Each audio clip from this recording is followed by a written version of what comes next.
The United Nations and contemporary global governance. Although many internationalists like Bentham and Kant imagine the possibility of a global government, nothing of the sort exists. I hope you remember them in chapter 3, wherein they are the champions for liberal internationalism. There is, however, some regularity in the general behavior of states. For example, they more or less follow global navigation routes and more often than not respect each other's territorial boundaries. That's why if ever there is no respect for territorial boundaries, there is a clash between certain countries, and it's very apparent now, just like for example the Philippines and China, the West China Sea. So that's why there needs to be a respect for each other's territorial boundaries, or even global navigation routes, like your airplane, like for example the Philippine airplanes cannot just travel above certain countries on their whim. um, it needs to be official when they need to travel to certain routes, or else they will be violating certain international laws. The fact that states in an international order continue to adhere to certain global norms means that there is a certain semblance of world order despite the lack of a certain or of a single world government. So although there is no single government, but there is a certain norm being followed all over the world. So although it's not a government, it's the closest to a world government that you could get. Global governance refers to the various intersecting processes that create this order. There are many sources of global governance. States sign treaties and form organizations in the process legislating public international law, or international rules that govern interactions between states as opposed to, say, private companies. International non-governmental organizations, or NGOs, though not having formal state power, can lobby individual states to behave in a certain way. In this lesson, we will only examine how global governance is articulated by the intergovernmental organization. Primarily, it will only focus on the UN, or the United Nations, the most prominent intergovernmental organization today. So, what is international organization? The term is commonly used to refer to international intergovernmental organizations or groups that are primarily made up of member states. A fallacy is that they are merely amalgamation or combinations of various states. In the 1960s and 1970s, many scholars believed that IOs, or international organizations, were just venues where the contradicting but sometimes intersecting agendas of countries were discussed, no more than talk shop. So that's a misconception there about international organizations, that people just go there to talk about certain concerns or agenda, but it's beyond that, especially today. In recent years, however, is that international organizations can take lives of their own. For example, the International Monetary Fund is able to promote a particular form of economic orthodoxy that aimed mainly from the beliefs of its professional economists. It can thus become influential as independent organization. International relations scholar Michael N. Banay and Martha Finnemore listed the following powers of international organizations.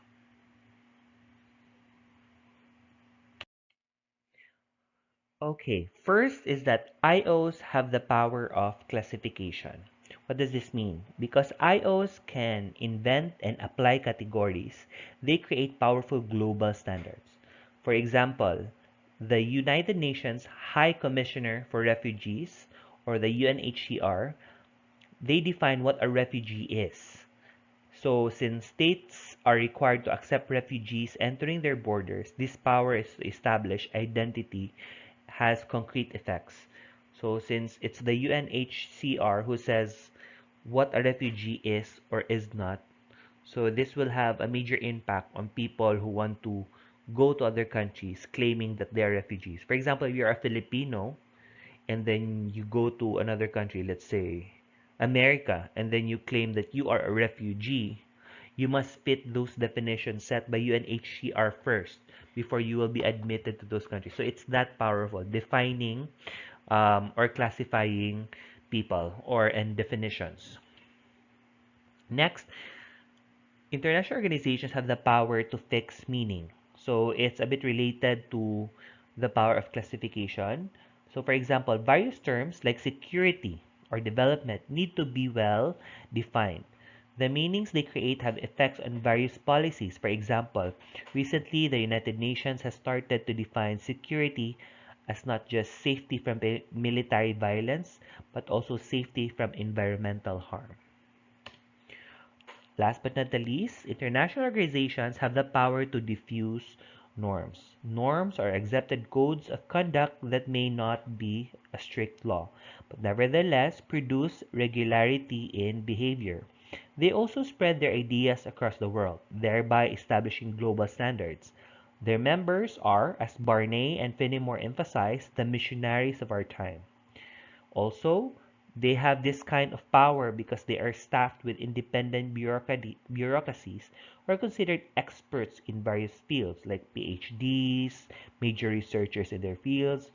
For example, World Bank economists come to be regarded as experts in development and thus carry some form of authority.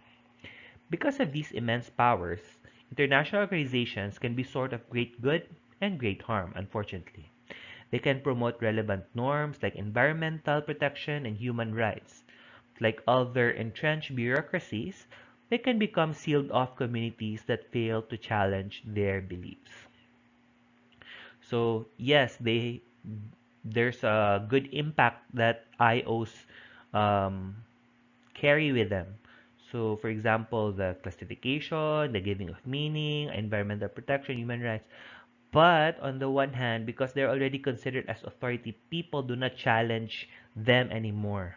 For example, the Nobel Prize winning economist Joseph Stiglitz famously criticized IMF for using a one size fits all approach when its economists made recommendations for developing countries. So he criticized that how, for example, how the IMF would treat the Philippines should also be the same as how they would treat, let's say, Indonesia or let's say Argentina. So it's as if they're looking at these different developing countries as having like the same context, as having the same financial problems.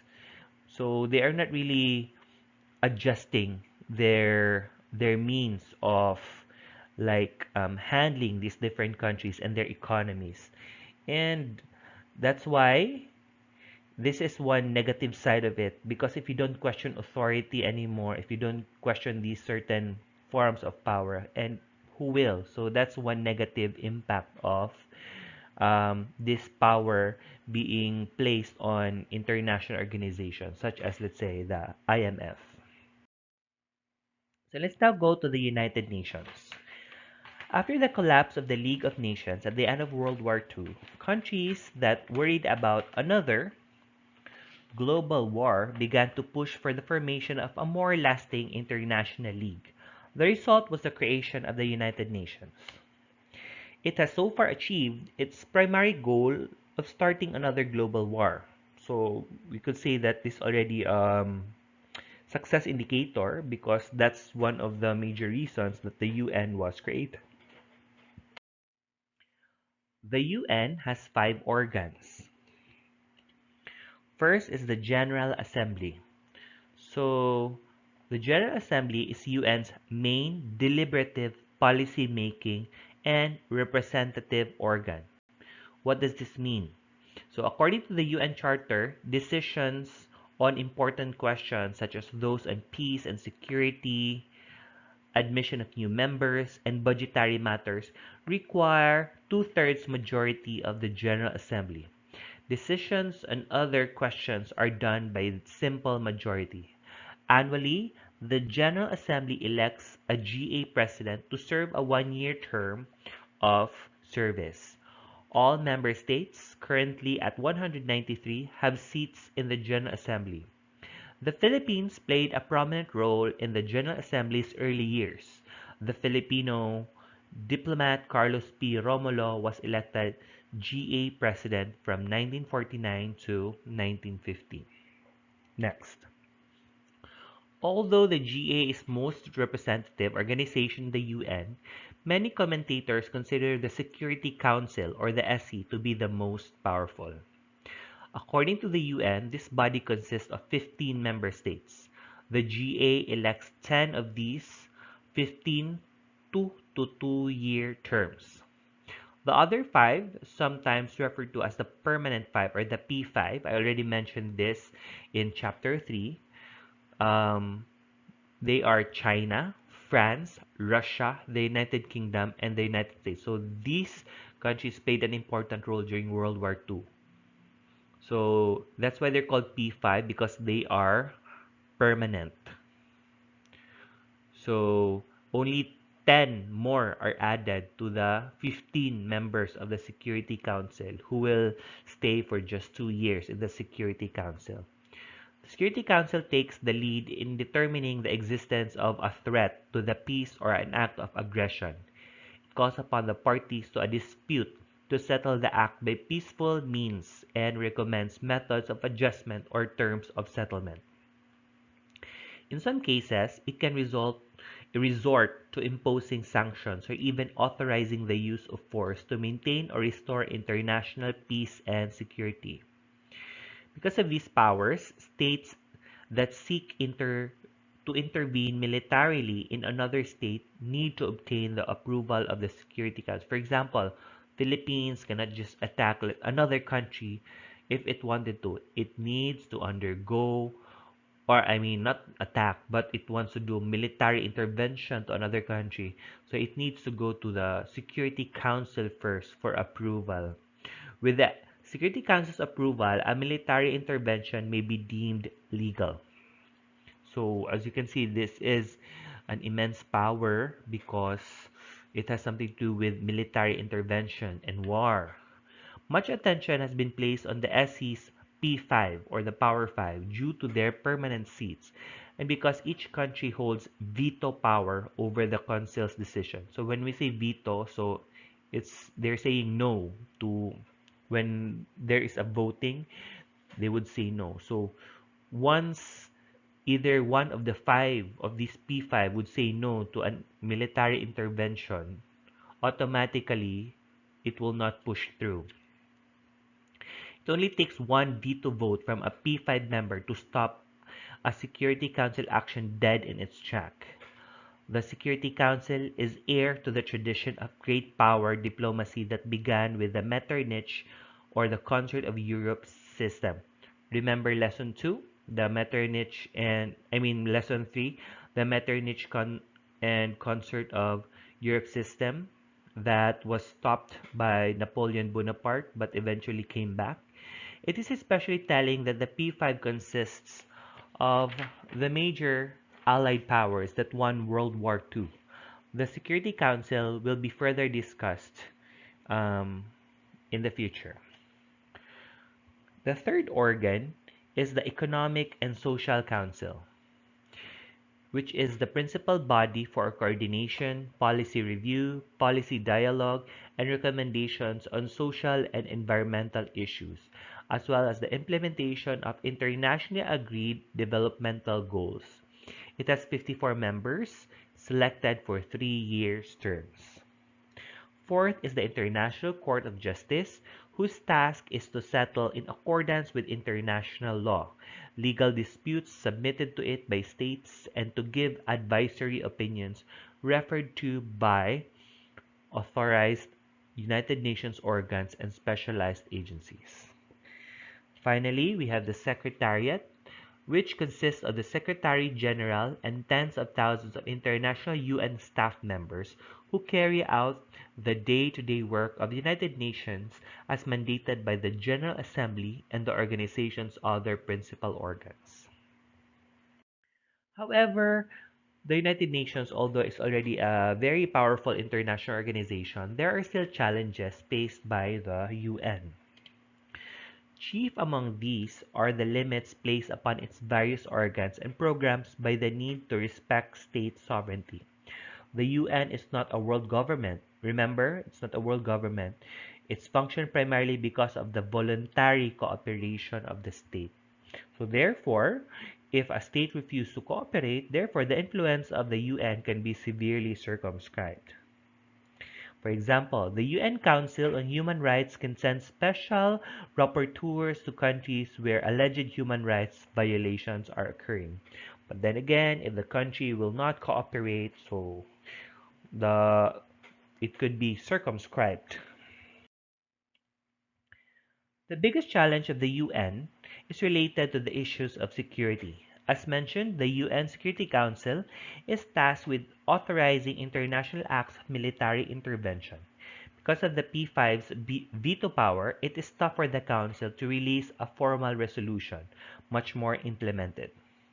Example, when the US sought to intervene in the Kosovo War in the late 1990s. So if you're not familiar where Kosovo is, it's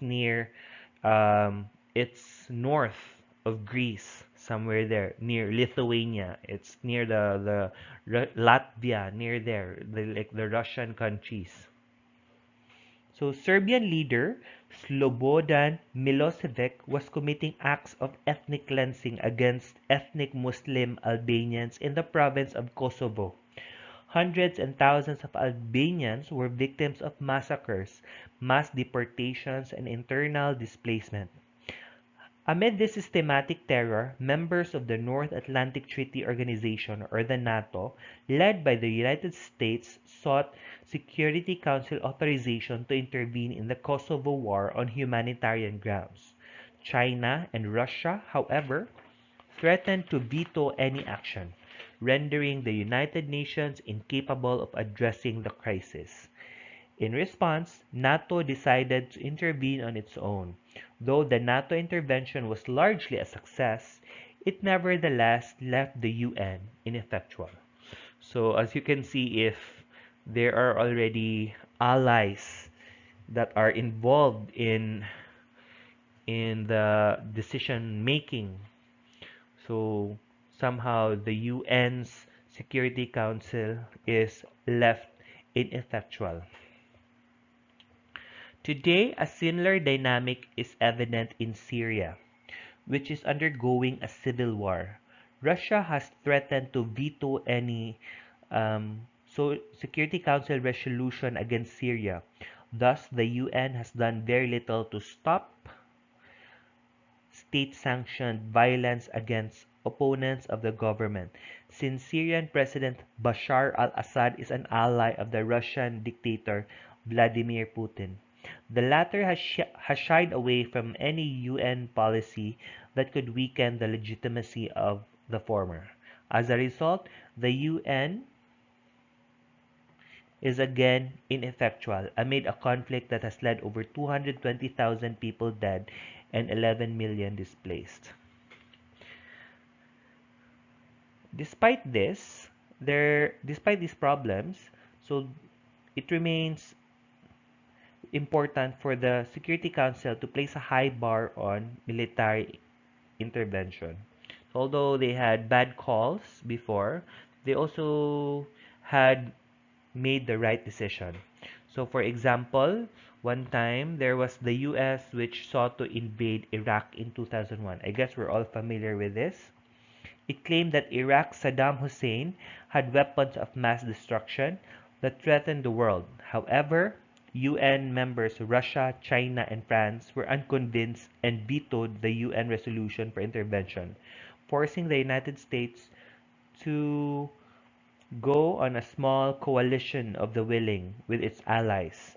It has since then discovered that there were no weapons of mass destruction, and the invasion of Iraq has caused problems for the country and the region that lasts until today. So good thing that the Security Council did not allow vetoed the lobbying of America to intervene in Iraq because they were thinking that Saddam Hussein had weapons of mass destruction, but were actually false claims only. So it's a good thing that that was vetoed. However, what US did to Iraq is still prominent until to this very day. So that's the end of our discussion. Please take note of your activity and please submit on time. Thank you so much for um, taking time to watch this video presentation and discussion.